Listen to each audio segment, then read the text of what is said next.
예정대로 정말 답답하기가 그지없습니다. 이 땅에 살면서 재산과 생존권이 유린되고 헌법에 보장된 권리를 보장받지 못하는 주민들이 전국에 산재해 있습니다. 그럼에도 불구하고 정치 권력은 여야를 막론하고 권력 잡기에만 혈안이 되어 있습니다. 결국에는 국민 한 사람 한 사람의 소중한 가치, 인간으로서의 존엄성은 보장받지 못하고 있습니다. 참 기괴한 일입니다. 이해 안 되는 일입니다.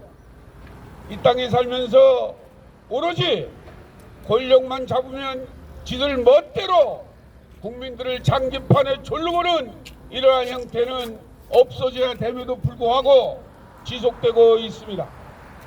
저희는 이번 12월 3일 비상계엄 사태를 보면서 참담하기 그지없습니다.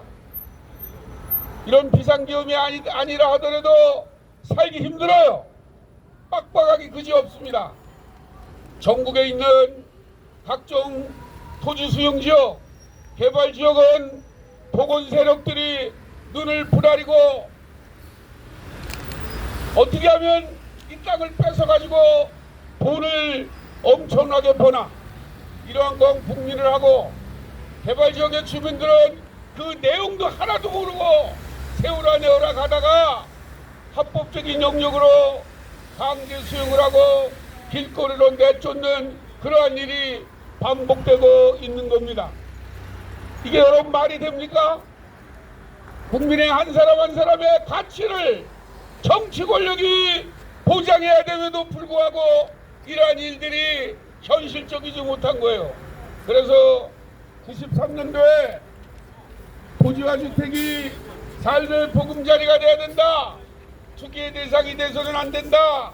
라는 전국 철거민협의회와 뜻 있는 단체들이 오늘 이 자리에 모여서 내일이 오는 것이 두렵다라는 주제로 기자회견을 갖게 된 겁니다. 정말 그냥 놔둬도 살기 힘든데 정치권이 뒤흔들고 있어요. 그냥 살기도 힘든 이런 마당에 정말 법과 제도를 무시하고 오직 권력을 잡고 지역에서 벌어지는 일은 나 몰라라 하고 이런 행태에 대해서 저희는 규탄하지 않을 수 없습니다. 오늘 저희는 이 자리를 빌어 전국에 있는 개발지역 주민들을 대신해서 먼저 최근에 철거돼 가지고 삶의 터전이 유린되고 방황하고 있는 김포, 창산 철거민들과 함께 지난 2, 3년 동안 주거권, 생존권이 유린된 서울 보분동, 서울 흑석동, 부천 소사삼, 성남 산성, 평택 동지들과 함께 이 자리에 함께하게 됐습니다. 저희는 오늘 시작으로 정말 내일이 오는 것이 두렵다는 것을 우리 세에 알리려고 그래요. 정치 권력이 이제 깨닫고 민생 문제가 뭔가, 왜 이 철거의 문제가 해결이 안 되나 하는 것을 좀 더 알기를 바라는 마음으로 이 시간을 갖게 됐습니다. 저는 오늘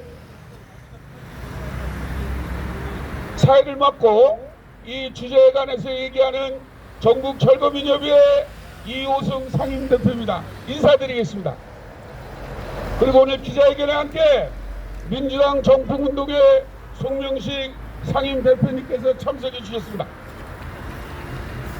그리고 이제 계속 오실 텐데 여기에는 우리 그 전철협의 투쟁위원들, 그리고 지역의 대책위원장들, 그리고 향산 대책위원회 위원장을 비롯한 임원 여러분들이 함께하고 있습니다. 우리 뜨거운 박수로 함께 격려합시다.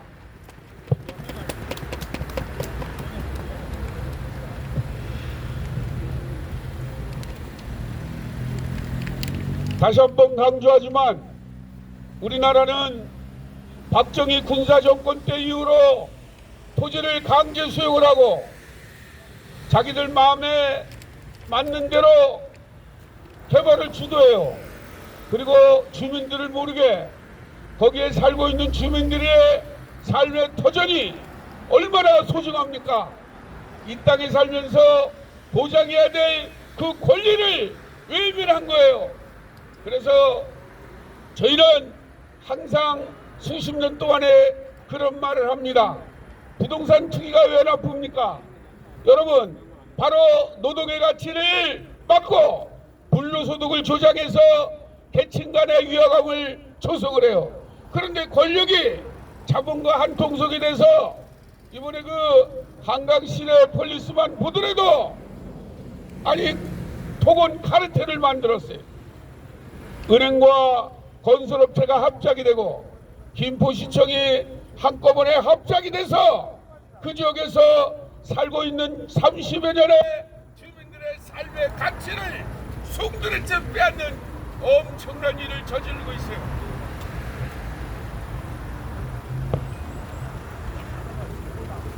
마이크가 안 돼, 마이크. 그런데 아무도 관심이 없어요. 그 와중에 정치권을 보면 텔레비를 틀기가 싫어요. 텔레비만 틀면은 그냥 저는 지난 89년도부터 역대 권력자에게 그런 말을 합니다. 인간의 소중함은 주거의 권리를 보장받는 데 있다. 그리고 토건 세력이 돈을 벌기 위해서 현지 주민들의 가치를 빼앗는 이러한 작태를 이제 막아야 된다라고 주장해 오고 있습니다. 근데 이러한 것들이 가면 갈수록 더 악랄하게 변하고 있어요. 지금은 심지어 주민들이 뭉치지도 못하게 토건 마피아라는 것을 육성을 해서 작업을 하고 있어요. 정말 어처구니가 없습니다. 현지에 사는 주민들의 가치를 빼앗고 그 가치를 상승시켜서 미래의 가치까지 엄청나게 천문학적인 돈을 버는데 도대체 정치인 온데간데 없어요. 시의원, 도의원, 국회의원 이 사람들 도대체 어디 가서 뭐 하는지 저희는 눈을 씻고 찾아볼 수가 없어요. 저희는 전라도 광주, 부산, 대구 이런 데서도 계속 개발 때문에 재산과 생존권이 침해됐다는 주민들이 참여하고 있습니다. 이러한 주민들의 국민들의 목소리를 기껏 한대는 짓거리가 저 사람들은 도움 몇 푼 더 받으려고 저런다 라고 매도하고 있어요. 정말 어처구니가 없습니다. 여러분, 부동산으로 일확천금을 꿈꾸는 이들이 바로 정치인들입니다. 저희가 매년 통계를 내밀고 조사해보면 역대 정권이 부동산 투기를 조장하는데 앞장서 왔어요. 이게 말이 됩니까? 그리고 목소리를 내면 탄압을 해요. 제가 2015년도에 대장동 게이트를 파헤치려고 하다 보니까 세상에 검찰 권력이 저를 갖다가 잡아가뒀어요. 여러분, 내가 내 이익을 구하지 않고 법과 제도가 잘못돼서 피해를 보는 철거민들의 권익, 재산과 주거권과 생존권을 보장하라는 게 죄가 됩니까? 그럼 저는 맨날 감옥 가겠다 이거예요. 그런데 당시에 판사님께서 아니다. 그래서 무죄를 선고하고 제가 169일 만에 나왔어요. 그 나와서 또 지금과 같이 외치고 있는 겁니다. 이 얘기는 간단해요. 헌법에 보장된 주거 이전의 자유, 헌법에 보장된 재산 권리 이런 것들을 정부가 보장하라는 겁니다. 다시 한번 강조하면서